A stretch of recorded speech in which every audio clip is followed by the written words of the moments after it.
Turning now to the Middle East, Israel and Iran continue to exchange strikes as this conflict enters its fourth day.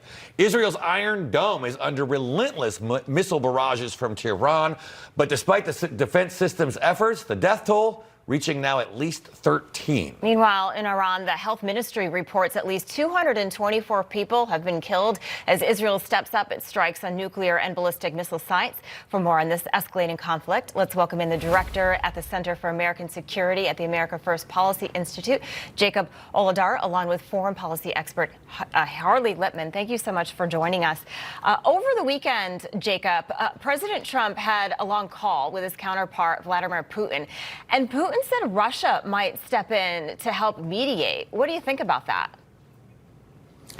Well, it's great to be with you, Mark and Ellison. Well, I think that Putin doesn't really have much in the way of bandwidth or resources to do much of anything beyond Ukraine. If anything, he's a consumer of Iranian hardware, weapons.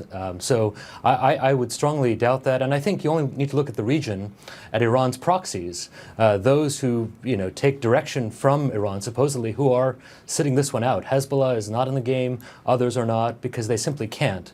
And that I think just points to the fact that Iran and Russia still believe they're operating in a 2015 mindset. This is not the case.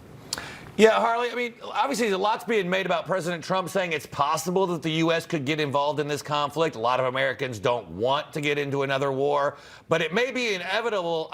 Do you think, and the example I use is that we have to go in and take out the Frodo nuclear facilities that are buried in a mountain because we're the only ones with the capabilities of doing it?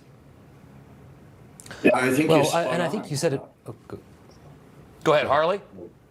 Yeah, no, I think you're exactly on target that the United States probably needs to step in to complete this.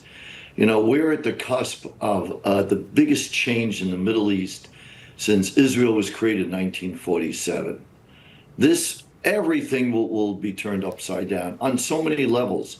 Just take America in its contest with China, which America views as its number one adversary.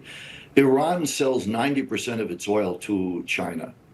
So if you get a new government, a better government, as long as it's not a government that hates America, and 90% of the Iranian people love Americans and hate their regime, I think America has to relook at this and see themselves as a liberator.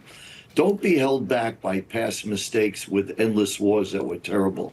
Think more like this is now 1932. The world went through World War I, terrible war, should have never been fought. Now we see the Nazis in power. Had we acted in 1932, 60 million people would still be alive today, and World War II would have never happened. So while wars are always terrible, they're sometimes necessary. Jacob, reports out of Iran claim that Pakistan would retaliate with a nuclear strike on Israel if the latter uses nuclear weapons against Tehran. Do you think there's any credibility to this? Well, I sincerely doubt it. Certainly, they don't want to thumb their noses at the president himself. I think, again, if we step back here, this is Israel, its allies, the United States foremost among them, really looking at the picture today, the threats as they are. And I think, Mark, I think you said it best at the top of the hour. This is not the beginning of a new war. It's the end of a long war, perhaps the longest in the region. And I think, as far as U.S. involvement or, Iran has been attacking U.S. troops. We've had 200 instances of U.S. troops attacked under the Biden administration. Iran today, and I would say Pakistan as well, if it's threatening that, is behaving very escalatory in taunting, increasing attacks, which could, God forbid, end up hitting the wrong person, and that could start something different. So I think we need to take these with a grain of salt. Obviously, it's a lot of posturing, but I hope it's not based in reality.